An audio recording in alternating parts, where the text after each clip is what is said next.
So I have unboxed the $30 Hira Alpha A1 a few days ago, and today I'll be doing a full review of it. And I just want to say that this video is really for those that are considering buying this, because there are some compromises. First off, let's talk about design. On the back we have some raised lines that provide extra grip, and it is a nice touch to the otherwise plain back of the phone. So this is a nice touch. And at the back we also have our 5 megapixel sensor with a flash.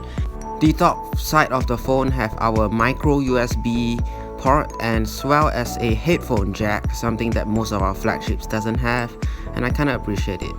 The left and bottom has nothing, but the right has our volume keys and the power button, which is basic. Okay, now let's look at the front. The front has 3 capacitive keys at the bottom, which is your usual Android capacitive keys, nothing special. At the top we also have another speaker grill. At the bottom there was also one. And now let's look at the display. So you're packing a 4.5-inch TFT plastic screen with a resolution of 480 by 800. A resolution that we hardly hear of now, but bear in mind a few years ago phones had this kind of resolution. Okay, the viewing angles on this phone is surprisingly okay.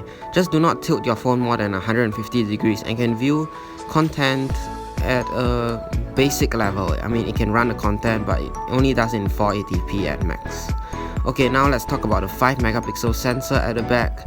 It takes some decent shots, but it's really hard to stabilize it. You have to have a stable hand to capture some of the nice shots. For the sake of capturing moments, I'll say this does the job. The video records at 480p and it's quite laggy. Okay, now the 2 megapixel front facing camera, it's really a disaster. I took a minute just to get this shot, and I just want to say the cameras here aren't good. This phone has a MediaTek MT6580 processor paired with 1GB of RAM and 8GB of internal storage, but you can add a SD card up to 32GB. Gaming on this phone runs well with Subway Surfers. Some village games like Clash of Clans is okay, but the problem comes to simulators and some heavy games like Mobile Legends. They can't even load. I mean, you just wait a few seconds and you can see this phone just crashed the whole app because it's too intensive.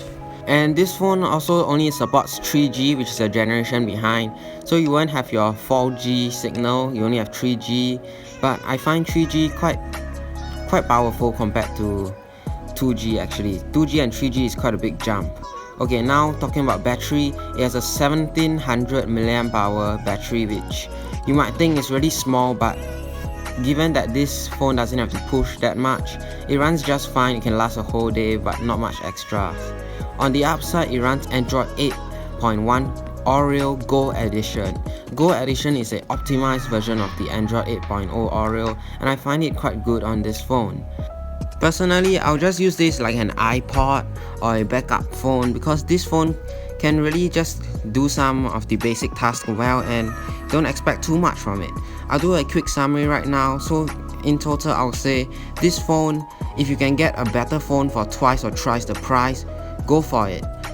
But if you are really on a constrained budget, I'll say go for it, because it can get the basic jobs done and a few more extras for the price of $30 US. There's almost no competition here. Okay, I think this wraps up the video for today. Please remember to hit the like, smash the subscribe button and turn on post notifications. Any questions or suggestions, just leave it down in the comments below and I will check it out. Once again, thanks for watching, and I'll catch you all in the next one.